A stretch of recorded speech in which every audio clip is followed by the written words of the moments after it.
O inimigo hoje está preparando o mundo inteiro para a aparição do anticristo.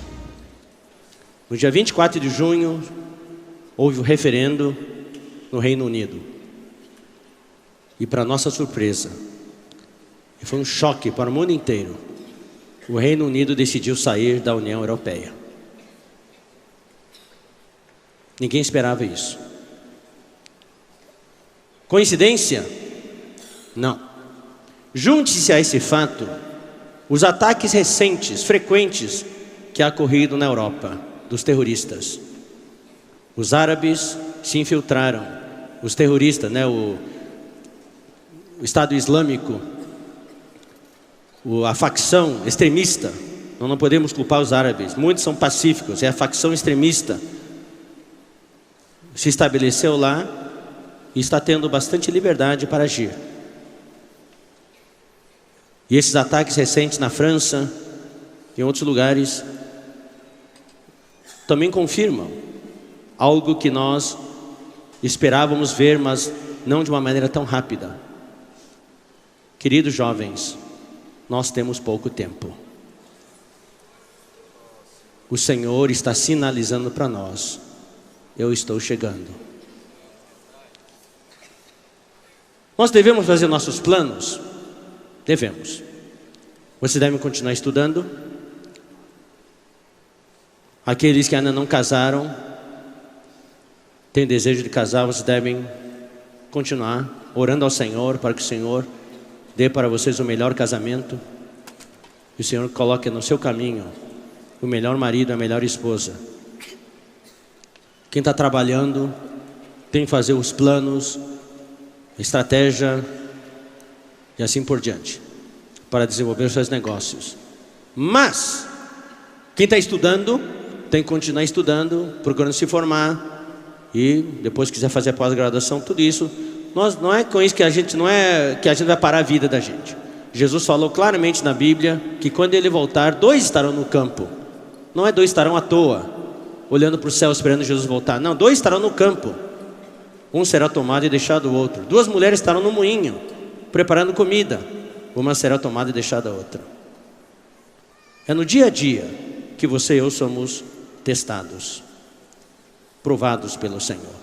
Então você deve continuar com a sua vida normal, a vida humana, mas não perder de foco, não perder de vista o objetivo pelo qual você está aqui.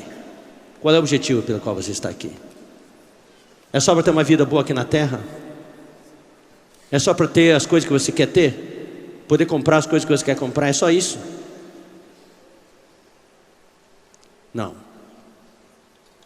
Uma coisa o Senhor nos deu na vida da igreja, e por isso eu sou grato ao Senhor.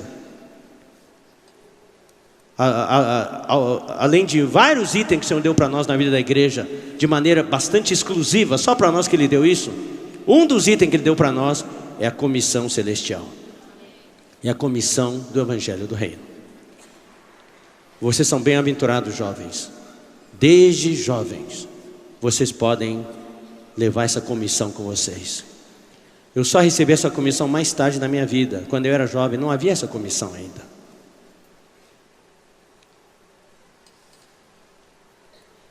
Voltando à questão do Reino Unido sair da União Europeia, se você for olhar as profecias escatológicas, eu não vou agora interpretar de uma maneira rígida como deveria ser. Eu vou ampliar um pouquinho e afrouxar um pouquinho os requisitos de interpretação. Se você fizer isso, você se assusta, porque a Bíblia fala claramente. Você sabe que no que diz respeito às profecias sobre a volta do Senhor, especialmente com relação ao anticristo, há alguns livros da Bíblia que são especializados em isso. Um dos livros é o livro de Daniel, capítulos 2, capítulo 7, capítulo 8, capítulo 9 e capítulo 11. No capítulo 2 nós temos a grande estátua, a imagem do rei Nabucodonosor. No capítulo 7 nós temos 4 animais. No capítulo 8 nós temos o carneiro, o bode e o carneiro. No capítulo 9 nós temos a profecia das 70 semanas. E no capítulo 11 as profecias dos reis do norte e reis do sul. Todos eles falam do império do anticristo. Especialmente falam também do anticristo, ele mesmo. E nas No capítulo 7 de Daniel, quando fala dos 4 animais, o primeiro animal era um leão, que representa... Eu não vou entrar em muitos detalhes, irmãos. A Conferência Salvador, e também a palavra que dei em Dias Dávila, depois Tobias Barreto, eu falei um pouquinho mais com mais detalhes, inserido no texto atual, para nós pregarmos o Evangelho do Reino. O leão representa Nabucodonosor, o reino babilônio. O segundo animal que ele viu foi um urso. Está em Daniel capítulo 7, que representa o Império Medo-Persa. O terceiro animal é um leopardo, que representa o Império Greco-Macedônio. E o quarto animal era um animal terrível, espantoso, coisa que nunca viu antes. Representa o Império Romano, mas nós temos que entender, e também representa a extensão do Império Romano, que é o Império do Anticristo. O Império Romano, apesar de não existir mais fisicamente, politicamente, a sua influência continua até hoje. A nossa lei, por exemplo, é a lei romana. Nosso sistema de governo é o sistema romano. Então, para que o Anticristo volte na Europa, deve haver uma reconfiguração total, que não é o que existe hoje, com 28 países. Saindo agora o Reino Unido vai ser 27 países. Não, são 10 países. Agora, se esses 10 são literais ou não, é outra questão, mas são 10. E a Bíblia fala, para economizar tempo, porque o nosso encargo não é esse, hoje à noite, é que no quarto animal, Daniel viu um chifre pequeno aparecer. Esse chifre pequeno é o Anticristo, que tinha olhos e falava barbaridades, falava blasfêmias, falava com insolência, ofendendo a Deus, ofendendo tudo que é de Deus. Bem parecido com o que o irmão Marco Mello falou ontem, com relação ao pós-modernismo. Só que quando esse pequeno chifre aparece, 3 chifres têm que ser arrancados. 3 chifres grandes. E quando o Reino Unido decidiu sair, interpretando frouxamente, tá? Não estou falando em interpretação rigorosa. Se a gente afrouxar um pouquinho o rigor da interpretação, a gente pode pensar assim: meu Deus, o primeiro chifre já foi arrancado. E agora já existe a possibilidade de que a França tenha um referendo também, e a Itália também. Ou seja, irmãos, as coisas estão vindo muito rápido. As doenças estão aparecendo rápido. Doenças que não existiam antes. Além da dengue, daí surgiu a chikungunya, e agora temos a zika, que está assustando todo mundo. Pouca gente quer vir para as Olimpíadas. Muitos atletas não estão vindo, tem medo. Não havia zika antes, por que agora existe? São todos sinais do tempo do fim. Eu falo isso para estabelecer um pano de fundo. Vamos agora abrir a nossa Bíblia em 2 Tessalonicenses capítulo 2. O segundo capítulo de 2 Tessalonicenses é outro capítulo que fala muito sobre o Anticristo, com bastante detalhe. Então nós não vamos ter tempo para entrar em muitos detalhes. Eu quero ver se hoje também consigo falar menos, bater o recorde da minha curteza no falar. Irmãos, no que diz respeito à vinda de nosso Senhor Jesus Cristo e a nossa reunião com Ele, nós os exortamos. Aqui Paulo toma como pano de fundo a vinda do Senhor. Eu preciso localizar vocês que a vinda de nosso Senhor Jesus Cristo, essa vai durar. Essa vinda não é a vinda secreta dele. Basta que vocês saibam que a vinda de Cristo tem 2 partes: a vinda secreta e a vinda pública. O intervalo entre as 2 vindas é de 3 anos e meio. A vinda secreta dele vai acontecer momentos antes de começar a grande tribulação, no meio da última semana de Daniel, os últimos 7 anos desta era. Se tem alguém que não está entendendo muito o que eu estou falando, eu recomendo que vocês leiam aquele livro, Daniel, o destino do governo humano. Ali tem detalhes. Deus alocou para o povo de Israel, nas profecias das 70 semanas, 70 semanas, 70 semanas de anos. Ou seja, uma semana tem 7 dias. Uma semana de anos tem quantos anos? 7 anos. 70 semanas são 490 anos. E Deus estabeleceu os marcos neste período. Ou seja, Deus colocou, falou assim: para Israel eu dou 490 anos. Daí vai vir o tempo do fim. Daí Deus falou: no momento que sair a ordem lá da Pérsia, para que os judeus voltem para Jerusalém, para reconstruir os muros, tá? 7 semanas. 7 semanas desde a ordem até a conclusão dos muros. São 49 anos. E desde a conclusão da construção do muro de Jerusalém até a morte do Messias, até que Jesus Cristo morresse na cruz, 62 semanas. 434 anos. Somados dão 483 anos. 69 semanas. Quantas semanas faltam? Quantas? Uma. Ou seja, quantos anos faltam? 7 anos. Mas quando Jesus morreu, Deus parou o cronômetro.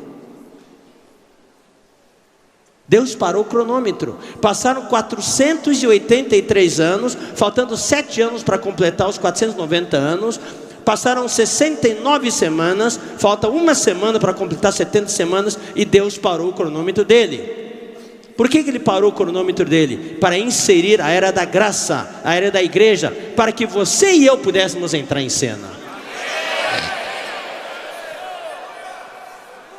Para que você e eu pudéssemos entrar em campo. Ninguém sabe quando Jesus vai tomar de novo o cronômetro e vai acionar a última semana. Mas de acordo com o que nós observamos, provavelmente Jesus já está procurando o cronômetro de novo, para catar o cronômetro. A qualquer momento ele vai acionar a última semana. E quando acionar a última semana, irmãos, serão 7 anos para o fim. Aí, irmão, só que nós não vamos saber quando vai começar essa última semana. Aí não vai dar tempo mais. Tudo depende de qual é a sua meta como jovem. Tudo depende de onde você quer investir. Daí o que vai acontecer? Daí durante esse último tempo, últimos 7 anos, vai aparecer um líder mundial. O que falta no mundo hoje? Digam para mim, o que falta no mundo hoje? Não é só paz, falta liderança. Falta paz porque falta liderança.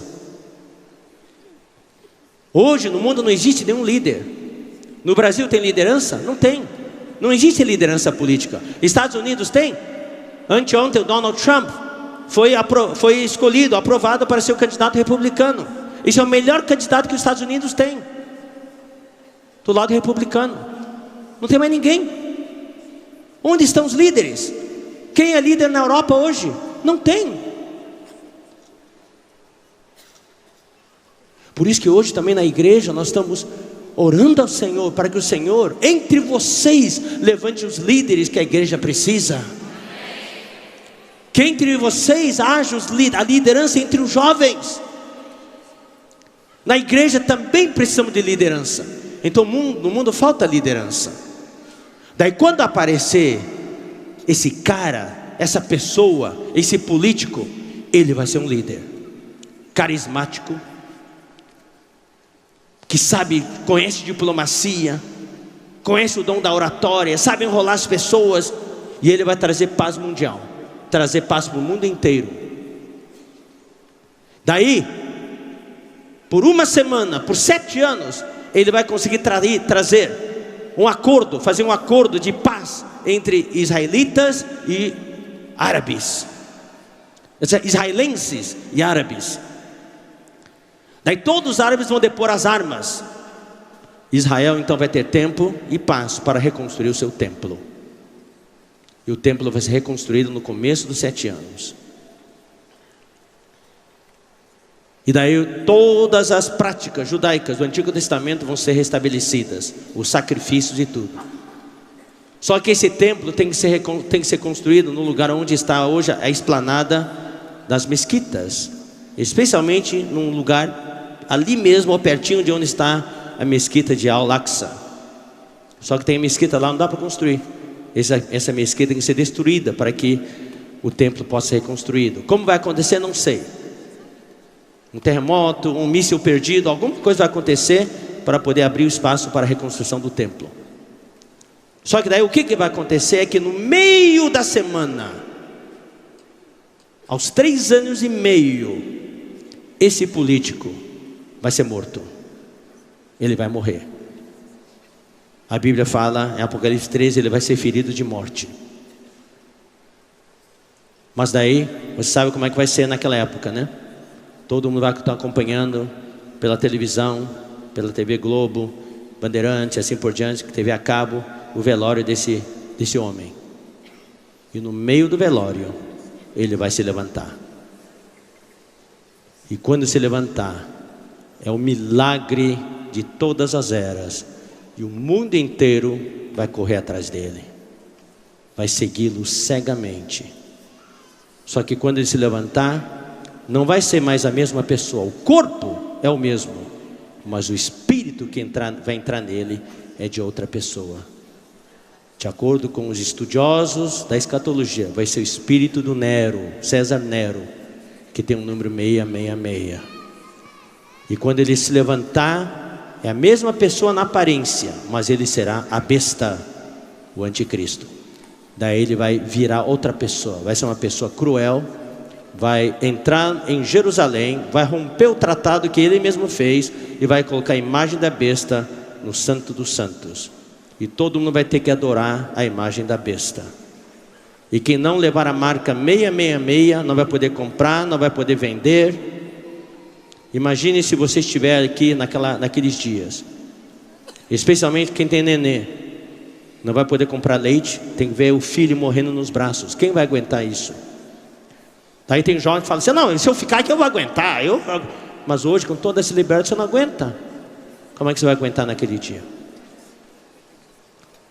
E daí vai começar o que a Bíblia chama de a grande tribulação. Só que, irmãos, aí eu falei isso aqui para poder mostrar as duas vindas. Um pouquinho antes desse homem ser morto, vai haver o primeiro arrebatamento. O arrebatamento dos vencedores. Se ocorrer durante uma conferência assim, de repente, 1/3 dos irmãos vão desaparecer. Vai. Imagine a cena.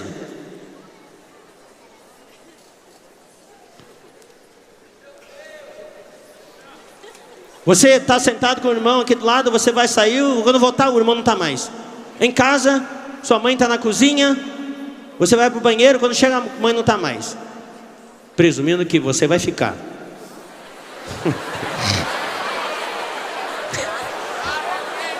Não, é uma suposição, né? Para encorajar você a buscar para ser arrebatado. Daí quando, eu vou contar uma história para vocês, quando meus filhos, Davi e Elizabeth, eram pequenos, desde criancinha nós pregávamos o evangelho para eles. Então eles conhecem bastante a Bíblia. Então também falamos para eles sobre o arrebatamento. Falando assim, se vocês não amarem o Senhor, ficarem sempre mentindo, fazendo coisas que não devem, assim por diante, tá? Batendo nos outros na escola, coisa assim, tá? Daí quando o Senhor voltar, você não vai subir não. Por exemplo, você está aqui, daí vocês vão para o quarto buscar um negócio, quando voltar, papai e mamãe estão na sala de jantar, quando chegar, o papai e mamãe não vão estar mais. Vocês vão ficar sozinhos. Ah, não, queremos subir com vocês. Então tem que ser obediente. Tem que obedecer, tem que invocar o Senhor, tem que orar, amar o Senhor, não amar o mundo e assim por diante. E daí, naqueles anos, eu morava aqui na estância também, eu tinha mais tempo, né? Daí, de fim de semana, eu plantava horta. Daí eu ensinei meus filhos, eu sempre dei responsabilidades para eles, daí ensinei eles a plantar horta. Tá? Como fazer os canteiros de horta, os canteiros elevados, como afofar a terra, como adubar, né? Daí como plantar as plantinhas, assim por diante. E estava lá eu, Davi e Elizabeth, todos de botas ali fora, ali, plantando, estava muito quente. Eu decidi entrar na casa para tomar um gole d'água, buscar umas coisas lá. Daí eu tirei minhas botas e entrei na casa. E eles estavam de costas para mim. Não me viram. Daí de repente, papai, quando viram, só viram as botas. Papai foi arrebatado. Nós ficamos, papai. Eu vi a gritaria dentro de casa e saí correndo. O que aconteceu? Quando me viram, ele está aqui ainda.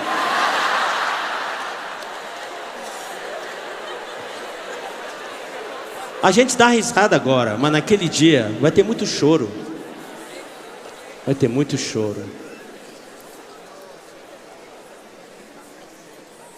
Daí, os vencedores serão arrebatados. Daí tudo que eu falei vai acontecer. Daí vai ter a grande tribulação. Muitos cristãos judeus serão mortos. E no final, vai ter o arrebatamento coletivo da maioria dos crentes. Nesse período, Jesus com seus vencedores, por 3 anos e meio, quando os vencedores forem arrebatados, serão arrebatados até o terceiro céu, onde está o trono de Deus. E aí vai começar uma viagem de 3 anos e meio, que a Bíblia chama de a vinda do Senhor, que no grego é a parousia do Senhor. É um período, é uma vinda durante um período de 3 anos e meio, saindo do terceiro céu, do trono de Deus, até as nuvens.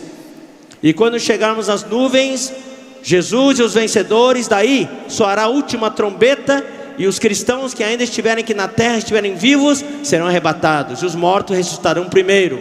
É o que fala em 1 Coríntios 15 e também em Tessalonicenses. Daí haverá o arrebatamento coletivo. Esses 2 arrebatamentos, o intervalo é de 3 anos e meio. Na vinda secreta de Cristo, Jesus se compara a um ladrão na noite. Ninguém sabe quando ele vem.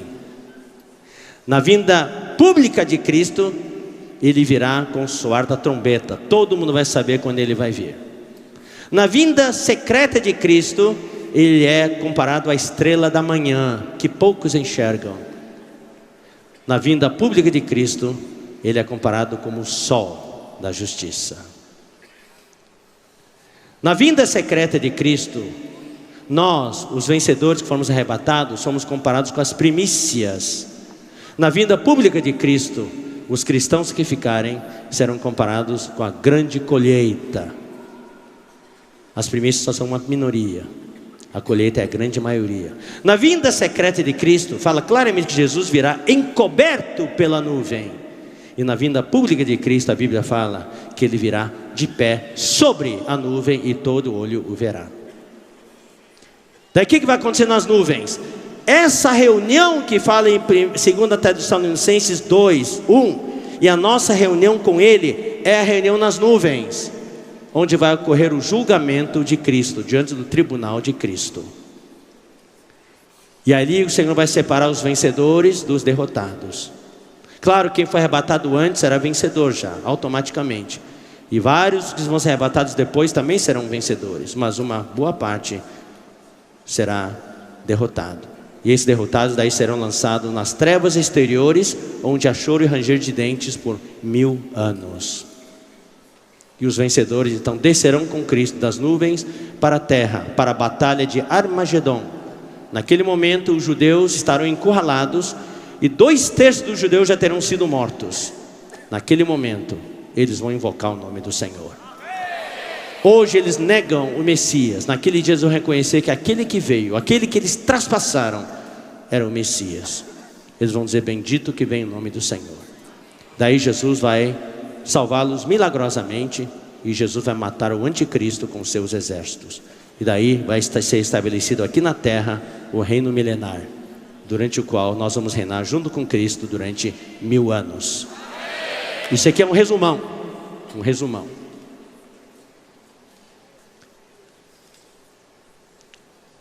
Eu falo isso para quê? Por causa do versículo que vem a seguir. E para que você já tome a decisão. Em qual dos 2 arrebatamentos você quer participar? A Bíblia fala claramente que quem ficar, o mundo será inabitável naqueles anos. Você vai dizer: puxa, mas eu estou na América do Sul, deserto. Mas não se esqueçam, vai ser um deserto. E a influência do anticristo vai estar aqui também. Apesar de ele não estar aqui fisicamente para matar os cristãos e os judeus, mas aqui também a marca da besta também vai ser algo que vai ser efetivado. Quem não tiver a marca da besta não vai poder comprar nem vender. Bom, vamos continuar a leitura. Versículo 2. Nós vos exortamos a que não vos demovais da vossa mente. Ou seja, não vos demovais da vossa mente com facilidade. Usando um termo popular, jovens, que ninguém faça a sua cabeça de uma maneira fácil. Você tem de ter a base e o fundamento da palavra. O pós-modernismo visa atirar da sociedade moderna a referência da palavra de Deus. Eles são totalmente contra a cultura judaico-cristã. Tudo que está relacionado à Bíblia, eles querem tirar.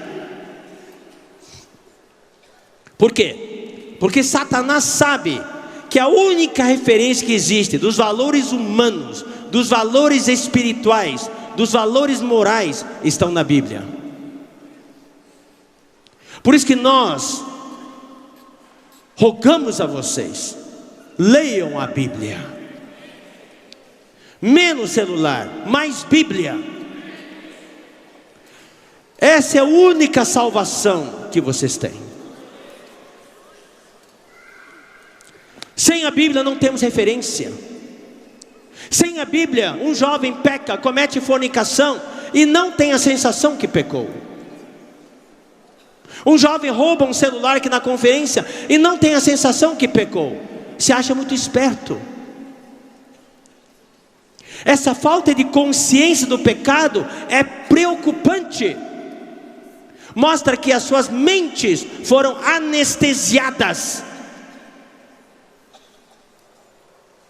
É que nem a pele anestesiada, é a lepra. Quando eu era pequeno eu tinha pavor da lepra, porque eu participava de uma banda marcial e frequentemente nós saímos para fazer excursões, para tocar em cidades do interior. E naquele tempo havia ainda lepra em várias cidades. E sempre, invariavelmente, a banda parava na praça central, onde se dava celebravam, né, a cerimônia na cidade. E ali havia o discurso, e depois a banda marcial tocava. E sempre na praça central havia o posto de saúde. E como a gente tinha que esperar, eu sempre entrava no posto de saúde para ler os cartazes ali. E ali falava da lepra. A maneira para detectar se tem lepra é ver se você tem manchas na pele, especialmente nas costas, manchas grandes. E a maneira para detectar é pegar uma agulha enorme e espetar nessas manchas. Se você sentir dor, não é lepra. Se você espetar a agulha e não sentir dor nenhuma, é lepra. Sua pele já ficou anestesiada, já perdeu toda a sensibilidade. Então quando eu via a mancha na minha pele, eu pegava uma agulha e espetava imediatamente. Ah, graças a Deus, está doendo. Quando nós perdemos a sensibilidade, nós pecamos, Satanás vem com uma espadona e promete, nós não sentimos mais nada. Não temos sensação de pecado, não temos problema na consciência. Isso é o que o inimigo quer. Tira toda a referência da palavra. Então agora eu vou dar um exemplo para vocês. O que quero dizer com referência? Vocês estão com frio aqui na estância? Não? Esse dia está frio ou não?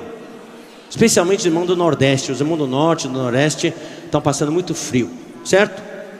Então eu vou dizer para vocês, quero que vocês reajam com sons, tá? Com sons. Falaram que amanhã vai fazer 10 abaixo de 0. Ó, tá vendo?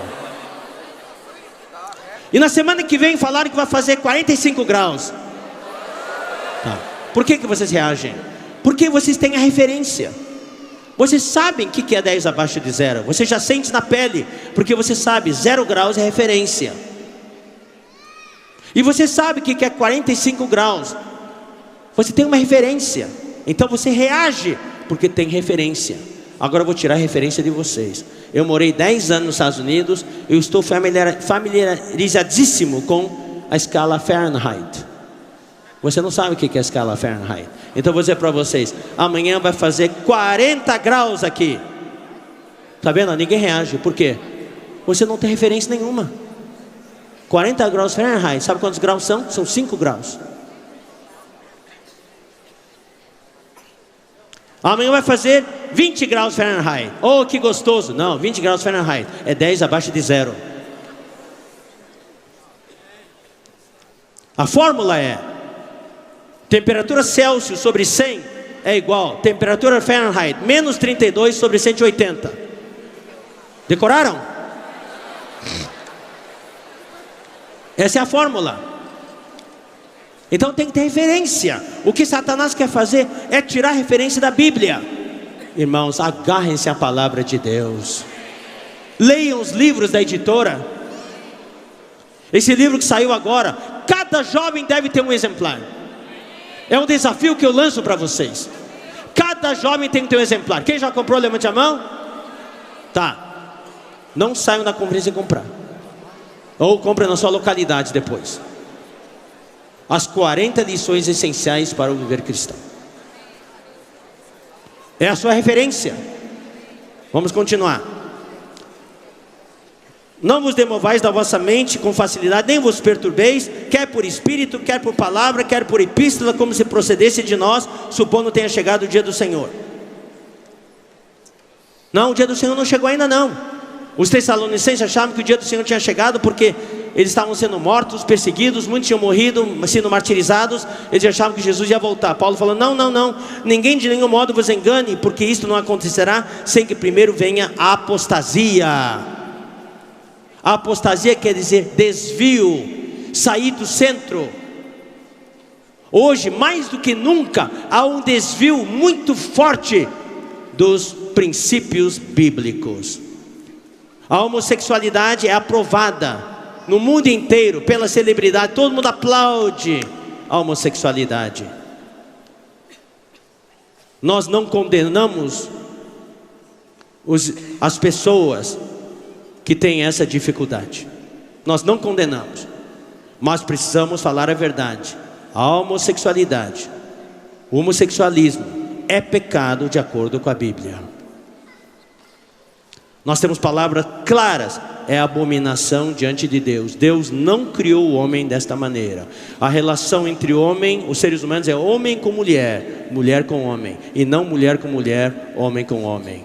Por causa da degeneração humana, por causa da degradação genética, por causa do pecado, hoje existem essas situações.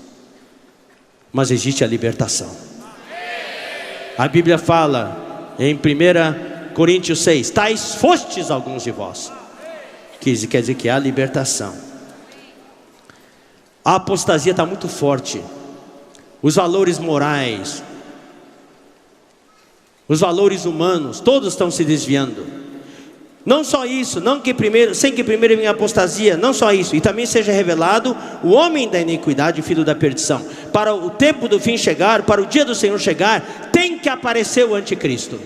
E ele é chamado aqui o homem da iniquidade, o filho da perdição. E o que ele faz? Ele se opõe e se levanta contra tudo que se chama Deus, o objeto de culto, de adoração, a ponto de assentar-se no santuário de Deus. Isso é o que eu já falei, por isso que eu pintei aquele pano de fundo, para vocês poderem se localizar aqui. É quando ele entrar no Santo dos Santos, colocar sua imagem, a imagem da besta, ele sentar-se no santuário de Deus, ostentando-se como se fosse o próprio Deus. Não vos recordais de que ainda convosco eu costumava dizer-vos estas coisas? E agora sabeis o que o detém. Ah, irmãos, tem algo que está detendo o anticristo. Só que Paulo fala para os tessalonicenses que eles sabiam o que estava detendo o anticristo, mas para nós ele não falou. E agora sabeis o que o detém, para que ele seja revelado somente em ocasião oportuna, ocasião própria. Com efeito, o mistério da iniquidade já opera. Essa é a frase de alarme que eu quero soar para os irmãos, para vocês, queridos jovens. O mistério da iniquidade já opera, e opera forte. Vocês precisam se unir, senão esse mistério da iniquidade vai varrer todos vocês. Vocês precisam se unir, exercitar o seu espírito, não deixar o amor do Senhor morrer, mas queimar no Senhor. Tem que queimar o fogo. Eu já vou explicar o que quer dizer isso. Já opera e aguarda O mistério da iniquidade está operando forte, preparando o palco, preparando o cenário. Está aguardando somente algo. Que algo é esse? Que seja afastado aquele que o detém. O que está detendo o anticristo? Alguns estudiosos dizem: não, é a Bíblia. Quando vier a grande tribulação, a Bíblia não vai existir mais. Não, eu não creio nisso. Outros dizem que é o Espírito Santo, que quando para o anticristo aparecer, Deus vai retirar o Espírito Santo da terra. Eu também não creio nisso. O que eu creio é que tem Apocalipse 12. Vamos ler Apocalipse capítulo 12. Eu vou ler aqui rápido, irmão, só para você se localizar cronologicamente, tá?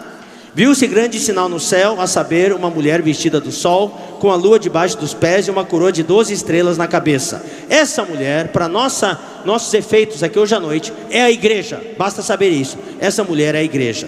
Essa mulher estava grávida e grita com as dores de parto, sofrendo tormentos para dar à luz.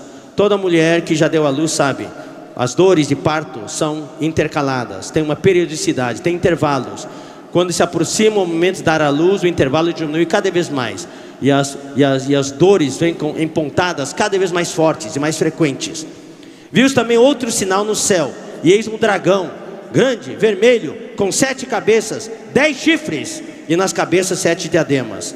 A sua cauda arrastava a terça parte das estrelas do céu. É aqui que a gente descobre que 1/3 dos anjos seguiu Satanás na sua rebelião. Esse é o único versículo que mostra isso. A terça parte das estrelas do céu, as quais lançou para a terra. E o dragão se deteve em frente da mulher, que estava para dar à luz, a fim de fazer o quê? Devorar a mulher? Não, a fim de lhe devorar o filho quando nascesse. Ou seja, Satanás hoje na verdade não está com medo da igreja. Porque a igreja em geral hoje, queridos irmãos, como em geral, em toda a terra, incluindo todas as igrejas evangélicas cristãs, a igreja está numa situação de mornidão hoje. Eu tenho medo, queridos jovens, que essa situação de mornidão também tenha alcançado a nós. Por isso que o nosso encargo está forte, está pesado, para que vocês experimentem mais perdão, mais amor, para que vocês se deem conta, estejam conscientes de que Jesus fez por você, para você e eu termos mais apreço pelo Senhor e nos consagrar mais para Ele. O diabo não está com medo da igreja. A igreja está morna, está indiferente, está insensível. A igreja tem medo do filho varão. Perdão, o dragão tem medo do filho varão. Por isso que o dragão se colocou na frente da mulher, não para devorar a mulher, mas para devorar o filho varão. E o inimigo vai fazer o máximo possível para retardar a geração do filho varão. Creiam em mim, queridos jovens. O ataque do inimigo vai recrudescer, vai se intensificar contra vocês, porque ele sabe que os jovens consagrados, comprometidos, é o início do fim dele. Ele quer que vocês continuem mornos, indiferentes, insensíveis. Vamos continuar desse jeito ou não? Então, daí nasceu o filho varão. Esse filho varão há de reger todas as nações com certo de ferro. Essa é a promessa para os vencedores. Mas o que aconteceu? E o seu filho foi arrebatado para Deus até o trono. Nasceu, o dragão queria comê-lo, devorá-lo, mas o filho varão foi arrebatado. Aí está o arrebatamento dos vencedores. A mulher, porém, fugiu para o deserto. A mulher ficou. A parte mais forte foi, você sabe quando a mulher dá a luz, ela desmaia depois que a criança sai. A criança é toda energia, a criança chora, é a força da mulher. Mas a mulher, a parte mais fraca fica. Fugiu para o deserto, onde Deus lhe havia preparado um lugar para que nele a sustentem durante 1260 dias, 3 anos e meio. Aí agora eu vou ler rápido, quero que você preste atenção. Depois que aconteceu isso, houve peleja no céu. É interessante. Houve o arrebatamento do filho varão, daí houve peleja no céu. Miguel e os anjos e seus anjos pelejaram contra o dragão. Também pelejaram o dragão e seus anjos. Todavia não prevaleceram, nem mais se achou no céu lugar deles. E foi expulso o grande dragão, a antiga serpente que se chama Diabo. E Satanás, o sedutor de todo mundo, sim, foi atirado para a terra, e com ele os seus anjos. Entre esses vencedores eu creio que haverá uma multidão de jovens. Eu creio. E daí, nesse arrebatamento vai haver uma escala, uma parada. A parada vai ser no meio do céu. Aí fala, desembarcaram para a batalha. Que batalha? Vai ler? Miguel e os anjos, batalhando com Satanás e anjos. E ali o jogo estava empatado. Mas daí os vencedores saíram e desequilibraram o jogo. Ou seja, os jovens vencedores vão desequilibrar o jogo. E Satanás vai perder de goleada, vai ser jogado no chão, para a terra. Por quê? Porque os nossos jovens estão acostumados diariamente a ganhar, a vencer Satanás. Daí Satanás está lá lutando, de repente desembarca os jovens do arrebatamento. Ah, não! Daí os jovens vão entrar. Você de novo? Nosso velho freguês. Daí Satanás foi jogado na terra. Olha só, versículo 13. Quando pois o dragão se viu atirado para a terra, perseguiu a mulher que dera à luz o filho varão. E foram dadas à mulher as 2 asas da grande águia, para que voasse até o deserto, ao seu lugar, aí onde é sustentada durante um tempo, tempos e metade de um tempo. Um tempo é 1 ano, tempos no plural são 2 anos, e metade de um tempo é meio ano, são 3 anos e meio, fora da vista da serpente. Vamos agora para o versículo 17. Irou-se o dragão contra a mulher e foi pelejar com os restantes da sua descendência, os que guardam os mandamentos de Deus, que são judeus, e os que têm o testemunho de Jesus, que são os cristãos. E se pôs em pé sobre a areia do mar. Preste atenção para isso. Ele se pôs em pé sobre a areia do mar. Essa areia do mar é a areia do mar Mediterrâneo. Daí, versículo 13. Quando ele se pôs em pé, aconteceu algo. Vi emergir do mar uma besta, que tinha 10 chifres e 7 cabeças, iguaizinhos a do dragão. E sobre os chifres, diademas, 10 diademas, sobre as cabeças, nome de blasfêmia. A besta que vi era semelhante a leopardo. Presta atenção para esses animais que já falei para vocês. Leopardo, com pés como de urso e boca como de leão. E deu-lhe o dragão o seu poder, o seu trono e grande autoridade. Então vi uma de suas cabeças como golpeada de morte. É o que eu falei. Mas essa ferida mortal foi curada, e toda a terra se maravilhou seguindo a besta. Essa é a cronologia.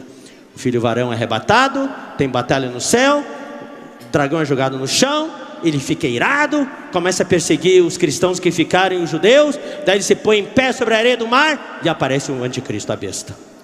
Agora vamos para Apocalipse 9. Daí eu encerro esse trecho da palavra desta noite. Daí vamos passar para o trecho seguinte. O 5º anjo tocou a trombeta. Isso já é no 7º selo, no miolho da grande tribulação. O 5º anjo tocou a trombeta e viu uma estrela caída do céu na terra. Quem é essa estrela? Quem é essa estrela? Satanás. É o que batalha com Miguel e os anjos. O dragão foi jogado para o chão. Quando foi jogado para o chão, João viu aqui no capítulo 9 uma estrela caída do céu na terra, e foi-lhe dada a chave do poço do abismo. Satanás tem na mão a chave do poço do abismo. Sabe onde fica o abismo? O abismo fica no fundo do mar, nas profundidades abissais do mar. Existem criaturas muito estranhas, aqueles peixes que parecem monstros, parecem diabólicos. Tem até peixe que tem a sua própria lanterninha, a sua própria luz. Seres incríveis, feios, são todos seres que estão relacionados com os demônios. E os demônios moram no fundo desse poço do abismo. E daí esse anjo, Satanás, essa estrela do céu, Satanás, tinha a mão a chave do poço do abismo. Daí ele abriu o poço do abismo, e subiu fumaça do poço como fumaça de grande fornalha, e com a fumaceira saída do poço, escureceu-se o sol e o ar. Também da fumaça saíram gafanhotos para a terra. Foi-lhes dado o poder como o que tem os escorpiões da terra. E foi-lhes dito que não causassem dano à erva da terra, nem a qualquer coisa verde, nem a árvore alguma, e tão somente aos homens que não têm o selo de Deus sobre a fronte. foi-lhes também dado que não os matassem, e sim que os atormentassem durante 5 meses. Irmãos, quem fica aqui, vai ser horrível isso. E o seu tormento era como o tormento de escorpião quando fere alguém. Naqueles dias os homens buscarão a morte e não acharão. Também terão ardente desejo de morrer, mas a morte fugirá deles. Hoje é o contrário. Hoje a morte corre atrás das pessoas, as pessoas fogem da morte. Naquele dia as pessoas vão querer morrer. Morte, vem cá, me mata. A morte vai fugir das pessoas. O aspecto dos gafanhotos era semelhante a cavalos preparados para a batalha, para a peleja. Na sua cabeça havia como que coroas parecendo de ouro, e o seu rosto era como o rosto de homem. Tinham também cabelos como cabelos de mulher, os seus dentes como dentes de leão. Tinham couraças como couraça de ferro. O barulho que as suas asas faziam era como o barulho de carros de muitos cavalos, quando corre a peleja. Tinham ainda cauda como de escorpiões, e ferrão na cauda tinham poder para causar dano aos homens por 5 meses. Ou seja, criaturas diabólicas estarão aqui na terra naqueles anos, naqueles tempos. Agora o versículo 11. E tinham sobre eles como seu rei o anjo do abismo, cujo nome em hebraico é Abaddon, e em grego Apolion, que quer dizer o destruidor, a destruição.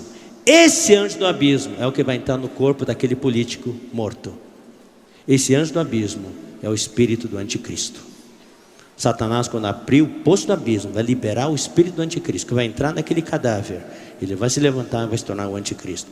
O primeiro ai passou. Eis que depois dessas coisas vem ainda 2 ais. Por isso que o brasileiro é bíblico, ele fala ai, ai, ai. Ai, ai, ai. Tá? Bom, queridos irmãos, voltemos agora para a 2 Tessalonicenses. Nós já terminamos essa leitura. Tá. Isso aqui, irmãos, é o que vai acontecer nesta terra. Então, para que o anticristo apareça, é necessário que o mundo inteiro seja contaminado com a iniquidade. Então, agora vamos abrir em Mateus capítulo 24. Mateus capítulo 24.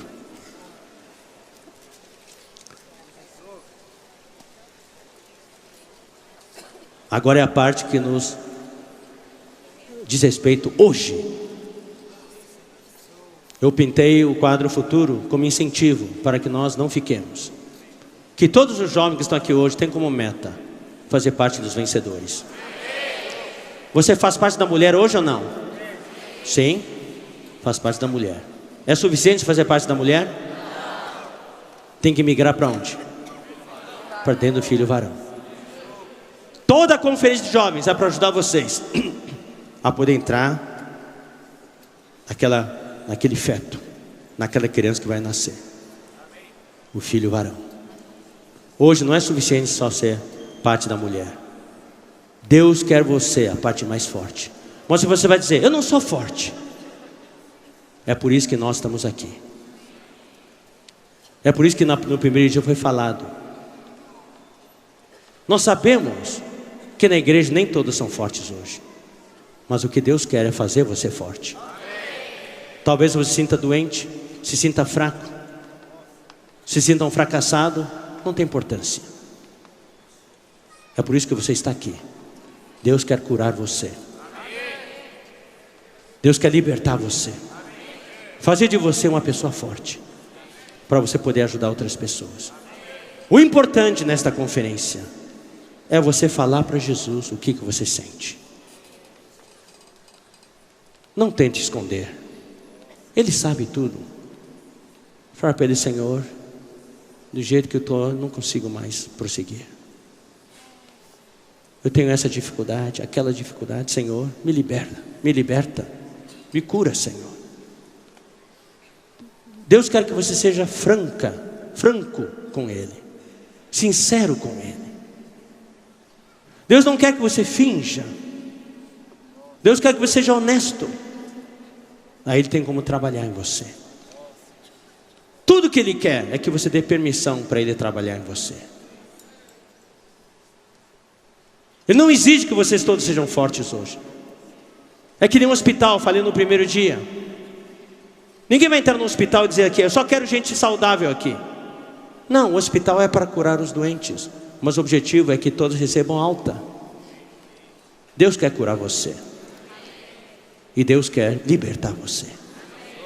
Vamos agora ler Mateus 24, versículo 12. E por se multiplicar a iniquidade, o amor se esfriará de quase todos. O mistério da iniquidade já opera. E o trabalho desse mistério da iniquidade, por que fala mistério? Porque opera nos bastidores.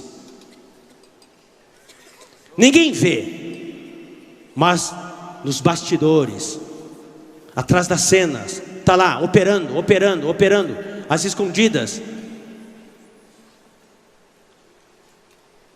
E as pessoas são pegas de surpresa, são contaminadas de surpresa. E o objetivo desse mistério da iniquidade é espalhar essa iniquidade por tudo que é lugar. Iniquidade, em inglês é lawlessness. Essa é a tradução literal da palavra grega. É a condição sem lei. Equidade é lei. Um juiz que segue a lei julga com equidade, com igualdade. Iniquidade é a falta de equidade, ou seja, não é segundo a lei. É interessante, é exatamente o que vocês ouviram na palestra sobre o pós-modernismo. Não existe mais lei, não existe mais o certo e o errado, tudo é aceito. Você quer fazer isso? Tá bom, a gente aceita você. No mês passado, em Oregon, um juiz norte-americano aprovou a mudança do sexo de uma mulher para o sexo não binário. Sabe o que é isso? Hoje o sistema de identificação da sexualidade do ser humano é um sistema binário, ou homem ou mulher, masculino ou feminino, é 1 ou 0, é o binário. Não binário quer dizer, não é nem homem nem mulher. Já existe esse sexo hoje. E existe também a ideologia do gênero. No Brasil tem uma campanha forte para que em um futuro breve, quando a gente registrar um filho que nascer, não pode mais registrar menino ou menina, sexo masculino e feminino, tem que deixar sexo neutro. Daí o jovem ou a jovem, quando chegar a 18 anos, ele ou ela decidem se quer ser masculino ou feminino, ou não binário. Iniquidade se multiplica. E essa iniquidade, quando se multiplica, irmãos, gera alguns sintomas. O principal sintoma que a Bíblia fala: e por se multiplicar a iniquidade, o amor se esfriará de quase todos. Ou seja, o amor vai se esfriar da grande maioria. Mas eu oro ao Senhor que essa estatística não se aplique aqui nesse salão, nesse auditório. Que nesse auditório seja o amor entre os jovens no dia, que dia é hoje? 21 de julho de 2016, na Estância Árvore da Vida. O amor não se esfriou de ninguém, mas para a grande maioria o amor se esfriará de quase todos. Então eu quero que você meça a sua temperatura. Não precisa falar para ninguém, você meça. Comparado com o ano passado, a sua temperatura está mais quente agora ou mais fria? Comparado com 5 anos atrás, está mais quente ou mais fria? Comparado com 10 anos atrás, está mais quente ou mais fria? Eu vou mencionar uns sintomas para ajudar vocês.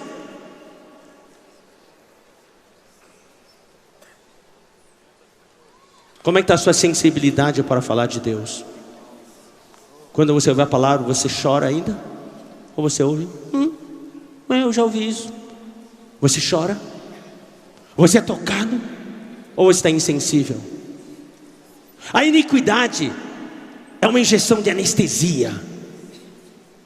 Dá uma injeção, você não sente mais nada. Finca uma agulha, não sente nada. Finca uma espada, não sente nada. Está sangrando ali, não sente nada.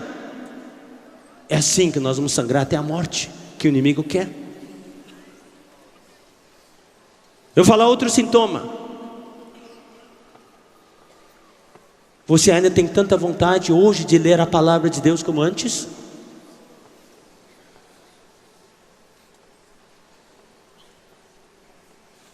Você ainda ora tanto como orava antes?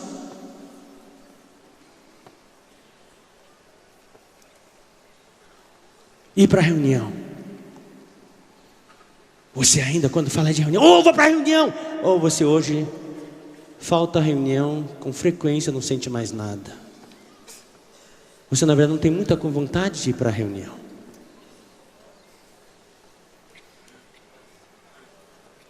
Você ainda tem aquele fogo do evangelho, de amar as pessoas, levar a palavra de Deus.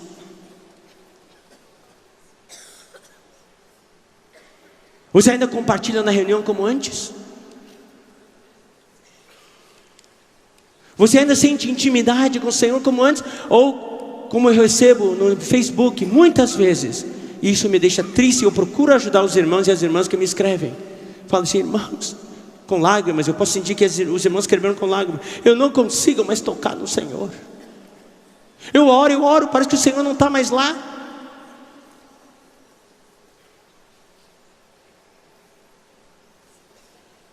Tudo isso, queridos irmãos e irmãs, são sintomas da contaminação pelo vírus da iniquidade.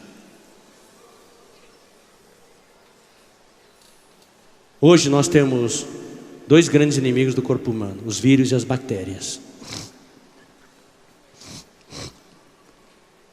A diferença é que as bactérias podem se multiplicar fora de um organismo. As bactérias são seres unicelulares, são seres vivos, organismos vivos. O vírus não é um organismo vivo. O vírus é uma molécula de um ácido nucleico envolto com uma camada de proteína. Não é um ser vivo.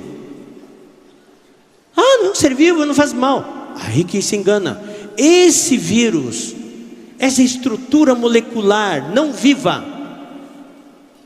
entra no organismo, ela precisa de uma célula hospedeira. Ela não consegue se multiplicar fora de um organismo, ou seja, precisa de seres humanos. Então ele entra num ser humano, se aloja numa célula, e esse vírus é capaz de reprogramar a célula, para que a célula se dedique exclusivamente a multiplicar essa estrutura molecular. Daí um vírus vira 2, 2 vira 4, e quando chega a 1 milhão, daí a célula explode, a célula morre, e os vírus se espalham daí para outras células. É assim que os vírus tomam conta do ser humano. Eu pergunto para vocês: como você combate um vírus ou uma bactéria? A bactéria, por exemplo, quando você tem medo de comer a comida, você põe a comida onde? Quando sobra? O prato que sobrou, você põe onde? Na geladeira. Espero que você não jogue no lixo. Não o prato seu, estou dizendo o prato lá.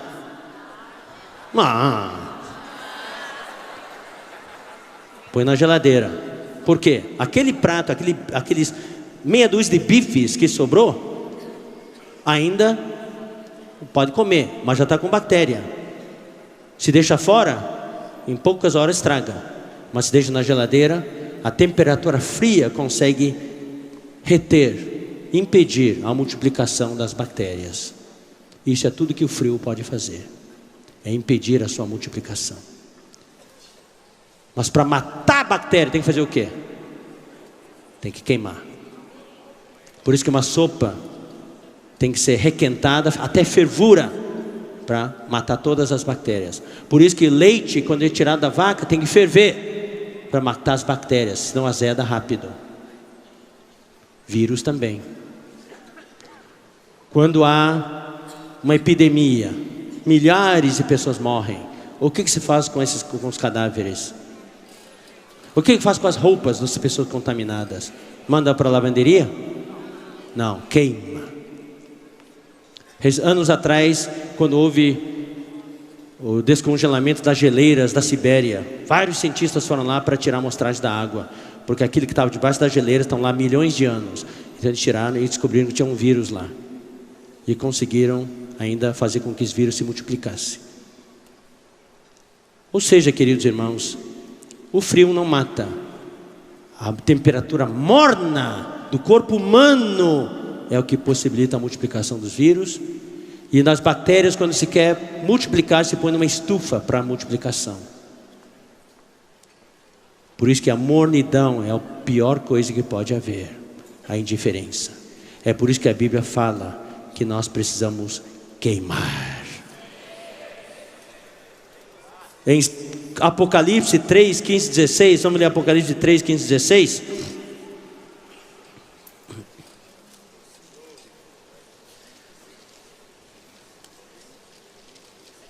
Aqui fala o seguinte: conheço as tuas obras, que nem és frio nem quente.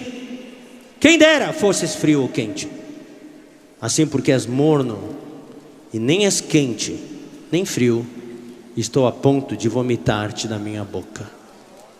Deus odeia a mornidão. Ou é frio para não multiplicar a iniquidade, o vírus, ou é quente para queimar e matar. Mas morno Deus odeia. Então agora eu vou ler alguns versículos rápidos, irmãos, para mostrar a questão da iniquidade que o Senhor precisa queimar em nós. Vamos abrir as nossas Bíblias em 1 Coríntios capítulo 6, versículos 9 a 11. Eu quero que vocês saibam, queridos jovens, que essa é a referência da palavra de Deus. Não adianta querer se justificar, não adianta procurar desculpas. Essa é a pura palavra de Deus e essa é a referência que vocês devem ter nas suas vidas.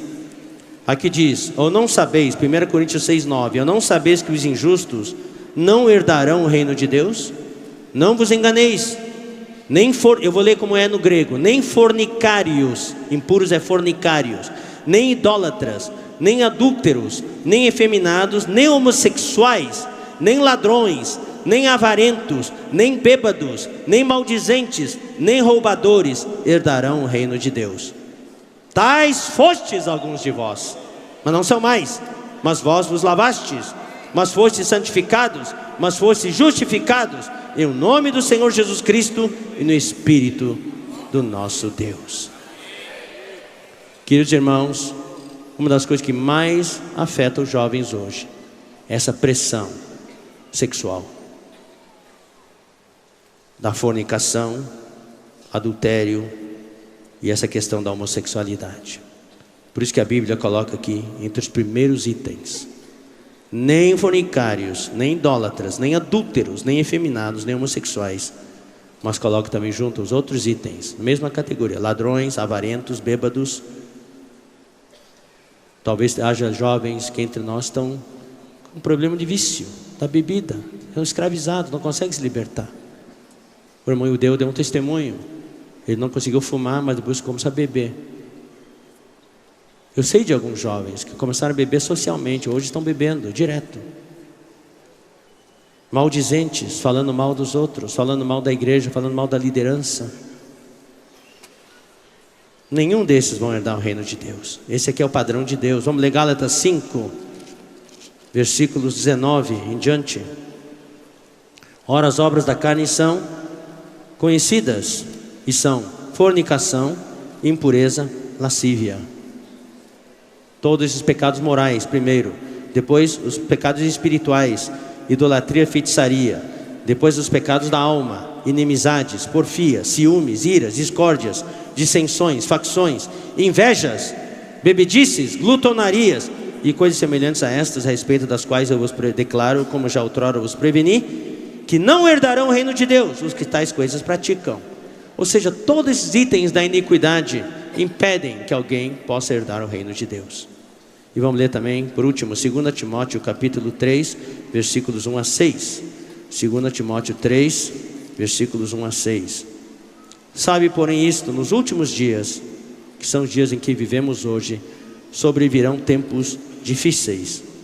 Pois os homens serão egoístas, avarentos, jactanciosos, arrogantes, blasfemadores, desobedientes aos pais, ingratos, irreverentes, desafeiçoados, implacáveis, caluniadores, sem domínio de si, cruéis, inimigos do bem, traidores, atrevidos, enfatuados, mais amigos dos prazeres que amigos de Deus. É o mundo da iniquidade, irmão, que está se multiplicando de uma maneira descontrolada. Estamos chegando no final.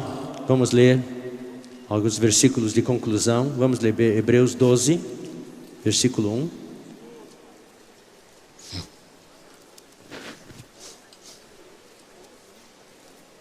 Portanto, também nós, visto que temos a rodear-nos tão grande nuvem de testemunhas, desembaraçando-nos de todo o peso e do pecado que tenazmente nos assedia, corramos com perseverança a carreira que nos está proposta, ou seja, a carreira que está colocada diante de nós. Deus quer que você, querido jovem, querida jovem, possa correr. Mas Deus sabe que tem duas coisas que impedem que você corra. Primeiro, o pecado que tenazmente assedia você, o pecado que não solta, fica preso a você que nem carrapato. E segundo, o peso. Querido jovem, eu sei que muitos de vocês vieram para essa conferência com muito peso. Talvez não seja algo do pecado, mas estão com pesos. E com peso não dá para correr. Preocupações, dúvidas, inseguranças, temores, sentimentos de fracasso, condenação. E claro, o pecado também. E outras coisas. Falta de autoestima, sentindo-se um lixo, sentindo que não serve para nada. Tudo isso é um peso. Eu oro ao Senhor para que nesta conferência você possa desvencilhar de todo esse peso. Largue tudo diante de Jesus. Não leve esse peso de volta com você. Deposite aos pés de Jesus. A Bíblia fala lançando sobre Ele toda a nossa ansiedade. Em Mateus capítulo 3, versículo 11 fala, João Batista fala a respeito de Jesus: Ele vos batizará no Espírito Santo e no fogo. No Espírito está o fogo. O antídoto, o remédio para a iniquidade, o vírus da iniquidade, irmãos, é queimar. Mas queimar com o quê? Com fogo qualquer? Não, é com fogo do Espírito. O fogo está no Espírito Santo. Exercita o teu espírito. Toca no Senhor. Deixa o Senhor iluminar você. O nosso desejo é como aquele hino que nós cantamos: faz meu amor não se esfriar. Apesar de a Bíblia dizer que o amor se esfriará de quase todos, mas a sua oração deve ser: Senhor, faz meu amor não se esfriar, nem se apague, mas queime em Ti. E como conclusão, queridos irmãos, eu vou ler os seguintes versículos de Apocalipse. Quero que vocês leiam juntamente comigo, Apocalipse capítulo 1, versículo 12 em diante. Eu vou ler para vocês, queridos irmãos. Vou descrever um Jesus que talvez poucas vezes vocês ouviram falar. Podem ter lido, mas talvez não foi descrito de Jesus para vocês. O Jesus que normalmente é descrito para vocês é de outro jeito. Eu vou descrever para vocês o Jesus de Apocalipse, que é o Jesus que nós precisamos hoje, nesse tempo do fim, nesse tempo da iniquidade, que está apagando o fogo do nosso amor. No primeiro dia houve aquele vídeo de abertura, vocês viram? Todo vídeo foi o quê? É acender o fogo. E a fogueira continuar queimando depois que o homem se foi. Eu desejo, todos nós desejamos, que nesta conferência uma fogueira se acenda em você. E que você saiba todos os dias colocar lenha nessa fogueira e não se apagar jamais.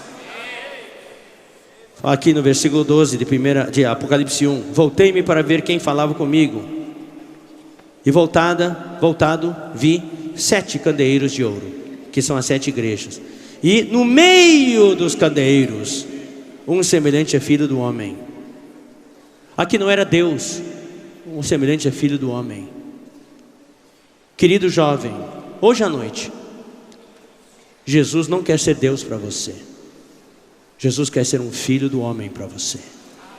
Ou seja, alguém que experimentou as dores e os sofrimentos de um ser humano. Você, como jovem, tem os seus sofrimentos, tem as suas dores. É por isso que Deus se tornou um homem, para também experimentar o que um jovem experimenta. Ele hoje pode ser um sumo sacerdote, fiel e compassivo, porque ele foi um homem. Ele sabe exatamente o que você, querido jovem, querida jovem, estão sentindo esta noite. Ele sabe os seus conflitos. Ele sabe as suas dúvidas. Ele sabe exatamente o que um jovem sente, e Ele quer que você se aproxime dele com toda intrepidez, para obter socorro em tempo oportuno diante do trono da graça. Ele é um filho do homem que anda no meio dos candeeiros de ouro. Ele está neste momento andando no meio dos corredores, no meio das fileiras, olhando para você. Ele quer tocar em você. Estenda a mão e toque nele. Ele está percorrendo todas as fileiras esta noite, está percorrendo todos os corredores. Ele está com vestes talares, é veste sacerdotal, que vai aqui do pescoço até o chão. Ele está com uma veste formal. Jesus leva as coisas a sério com você, não está com uma veste informal. Todas as virtudes, os atributos de Deus, as virtudes humanas de Jesus, Ele quer fazer fluir para você ser curado esta noite. E Ele tem cingido à altura do peito uma cinta de ouro. Normalmente a cinta é na altura da cintura, é na cintura, para obra, para trabalho. Aperta o cinto para guerra, para o trabalho. Mas Jesus não está aqui para guerra aqui. Ele já fez todo o trabalho. Jesus está aqui. Por que está cingido à altura do peito? Porque na altura do peito está o coração. Jesus como sacerdote, sumo sacerdote, esta noite, tudo que Ele quer fazer é amar você hoje à noite. Quer infundir o amor dEle para você. A sua cabeça e cabelos eram brancos como alva lã. Ele é antigo. Ele existe desde a eternidade passada, como neve. Os olhos como chama de fogo. No tempo de Apocalipse, os olhos dele não são como os olhos descritos em Cântico dos Cânticos, olhos de pomba. Aqui os olhos de Jesus são como chamas de fogo. Jesus quer olhar para você. Por favor, jovem, não desvie o seu olhar de Jesus. Você sabe, quando a gente sente vergonha, alguém olha para você, você não quer olhar. Ou quando você está em condenação, alguém olha para você, você não quer olhar no olho. Olha no olho de Jesus. Os olhos deles como chamas de fogo. Ele quer iluminar você. Ele quer entrar com aquele fogo em você para queimar todas as coisas que não agradam a Deus. E com essas chamas, os olhos como chama de fogo, Ele quer infundir em você o amor de Deus. Os pés semelhantes ao bronze polido, como que refinado numa fornalha. A voz como voz de muitas águas. Tinha na mão direita 7 estrelas. Hoje à noite eu quero usar essa palavra para vocês. Estrelas são aqueles que brilham. O que Deus quer é que você, jovem, seja alguém que brilhe na igreja. Ele quer segurar você na sua mão direita. Eu quero ler assim: tinha na mão direita os jovens como as 7 estrelas. Essas 7 estrelas são os mensageiros de Deus. E da boca saía-lhe uma afiada espada de 2 gumes. O seu rosto brilhava como o sol na sua força. Agora eu vou ler os últimos 2 versículos. Apocalipse 4, 5 e 5 e 6. É fácil de lembrar até.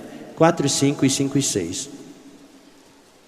Do trono saem relâmpagos, vozes e trovões. E diante do trono ardem 7 tochas de fogo, que são os 7 Espíritos de Deus. Aqui, irmãos, não é que vamos abrir de novo em Apocalipse 1. Eu quero só fazer uma leitura para poder esclarecer isso. Capítulo 1 de Apocalipse, versículo 4 e 5. João, às 7 igrejas que se encontram na Ásia, graça e paz a vós outros, da parte daquele que é, que era e que há de vir, da parte dos 7 Espíritos que se acham diante do seu trono, e da parte de Jesus Cristo, a fiel testemunha. Nos evangelhos e nas epístolas sempre é o Pai, o Filho e o Espírito. Mas aqui no tempo apocalíptico, que é o tempo que vivemos hoje, o tempo no qual a iniquidade se multiplica, Deus altera a ordem. Aquele que é, que era e que há de vir é o Pai. Depois do Pai vem os 7 Espíritos. Depois vem o Filho. Aqui em Apocalipse não é mais o Pai, o Filho e o Espírito Santo. É o Pai, os 7 Espíritos e o Filho. Não é que tem 7 espíritos, 1, 2, 3, 4, 5, 6, 7. É um espírito só, mas é 7 vezes intensificado, 7 vezes mais intenso. Por quê? Porque a iniquidade se multiplicou 7 vezes também. Então, o Espírito Santo precisa ser intensificado. Então aqui em Apocalipse 4, 5 fala que diante do trono de Deus ardem 7 tochas de fogo. Queridos irmãos, para acabar com os vírus da iniquidade, Deus provê para você 7 tochas de fogo. Tocha primeiro é para iluminar. Para caminhar nesse mundo tenebroso das trevas, você precisa de tochas. Quem entra numa caverna geralmente leva uma tocha. Mas as tochas também são para tacar fogo, para queimar. Deus quer queimar todas as coisas que atrapalham você. Mas cabe a você, queridos irmãos, se você não cooperar com o Senhor, Deus não vai poder queimar nada. O que você precisa fazer? Deus ilumina com a tocha. Deus acende uma fogueira aqui. Com a iluminação da tocha, você precisa tirar aquelas coisas voluntariamente e jogar na fogueira. Não é uma fogueira física só. Você tem que tirar do seu interior e jogar na fogueira espiritual. Muitas vezes nós queimamos uma fogueira assim, mas depois as coisas... Tem um irmão, uma vez quando eu servia com jovens, né, em Los Angeles, daí ele trouxe o televisor dele de 26 polegadas. Falou: isso aqui está me escravizando, eu vou queimar, glória a Deus. Daí pegou uma marreta e pum, implodiu a tela e queimou na fogueira. Daí todo mundo, glória a Deus, glória a Deus. Esse irmão foi liberto da televisão. 4 meses depois ele comprou um televisor de 56 polegadas. Você não adiantou nada, irmãos.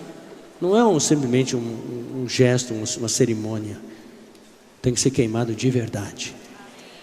Os 7 Espíritos de Deus hoje à noite estão aqui, queridos irmãos. Ele está passando com as tochas. Jogue as coisas que incomodam você nessa fogueira. Para terminar, capítulo 5, versículo 6. Então vi no meio do trono e dos 4 seres viventes, entre os anciãos de pé, um cordeiro. Oh, quanto amor! Que apreço nós devemos sentir por esse cordeiro, como tendo sido morto. Ele tinha 7 chifres, bem como 7 olhos. Lembre-se, esses olhos são como chamas de fogo. Esses 7 olhos, que são os 7 Espíritos de Deus, enviados por toda a terra. Queridos irmãos, agora nessa palavra final, eu quero que você olhe nos olhos de Jesus. O Cordeiro está bem na sua frente neste momento, olhando para você, com os olhos como chama de fogo. 7 olhos, que são 7 Espíritos de Deus, que também são as 7 tochas de fogo. Esses 7 olhos do Cordeiro, primeiro, estão aqui para iluminar você. Deixa o Senhor penetrar você com o olhar dele. Não desvie o olhar dos olhos do Senhor. Contemple o rosto do Senhor.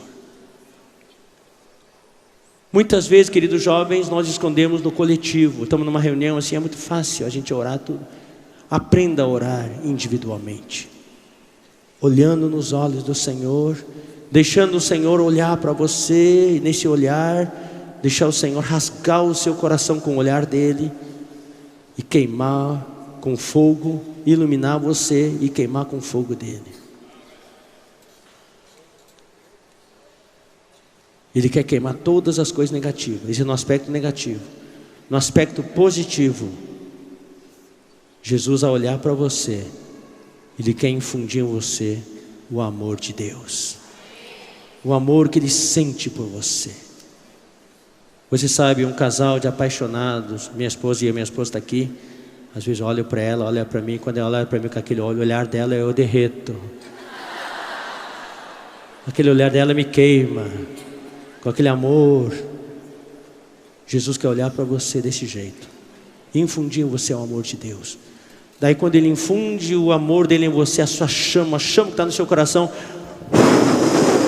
pega fogo. Todo dia, olhe para Jesus. Deixe Ele avivar o fogo que está no seu coração. Amém?